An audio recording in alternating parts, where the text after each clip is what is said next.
ಲಿಂಗಾಯತರಂದ್ರೆ ಕಾಂಗ್ರೆಸ್ಸಿಗೆ ಅಲರ್ಜಿ ಐತಿ ಎರಡೂ ಬರೀ ವೀರಶೈವಲ್ಲ ಲಿಂಗಾಯತನು ಅಣ್ಣ ಬಸವಣ್ಣವರ ಹೆಸರನ್ನು ಟಿಪ್ಪು ಸುಲ್ತಾನ್ ಹೆಸರು ಹಾಕ್ತಾರೆ ಮತ್ತೆ ನೋಡ್ರಿ ಇನ್ನೊಂದು ಸರ್ ಕಾಂಗ್ರೆಸ್ ಉತ್ತರ ಸಿಎಂ ಮತ್ತು ಡಿಸಿಎಂ ಕಾಂಗ್ರೆಸ್ನಲ್ಲಿ ಸಿಎಂ ಮತ್ತು ಡಿಸಿಎಂ ಕುರ್ಚಿಗೆ ಪೈಪೋಟಿ ಅವ್ರ ಪಾರ್ಟಿ ಒಳಗಿನ ಜಗಳ ನಾವು ಏನು ಮಾಡೋದು ಆದಷ್ಟು ಜಲ್ದಿ ಈ ಸರ್ಕಾರ ಬೀಳಿ ಜನರಿಗೆ ಒಂದು ಒಳ್ಳೆ ಹಗುರ ಆಗ್ತದೆ. ಯಾಕಂದರೆ ಗ್ಯಾರಂಟಿ ಕೊಟ್ಟು ಎಲ್ಲ ಏರ್ಸ್ತಾ ಇದ್ದಾರೆ, ಪೆಟ್ರೋಲು ಡೀಸೆಲು ಟ್ಯಾಕ್ಸು ಎಲ್ಲ ರಾಜ್ಯದಾಗ ಹೇರಿ ಜನರಿಗೆ ಬೇಸರ ಆಗ್ಯಾರ. ಆದಷ್ಟು ಸರ್ಕಾರ ಜಲ್ದಿ ಹೋಗಲಿ.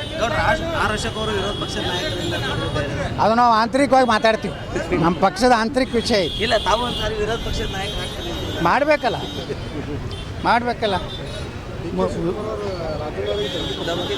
ಯಾರಿಗೆ ಹೌದವ್ರು ಮೊದಲೇ ಏನದಾರ ಕೋತ್ವಾಲ್ ರಾಮಚಂದ್ರ ಶಿಷ್ಯ ಅದಾರ, ಮತ್ತು ಅವ್ರನ್ನ ನೀವು ಬಸವಣ್ಣನ ಶಿಷ್ಯ ಹಾಕಂದ್ರೆ ಹೆಂಗೆ ಆಗ್ತಾರೋ.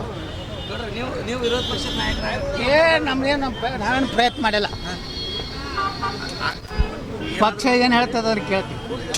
ಈಗ ಸುನೀಲ್ ಕುಮಾರ್ ಅವ್ರನ್ನ ಮಾಡ್ತಾರೆ, ಯಾರನ್ನಾರು ಮಾಡ್ರಿ. और नए न्यूज़ों के लिए देखते रहिए अपना चैनल TV22 न्यूज़।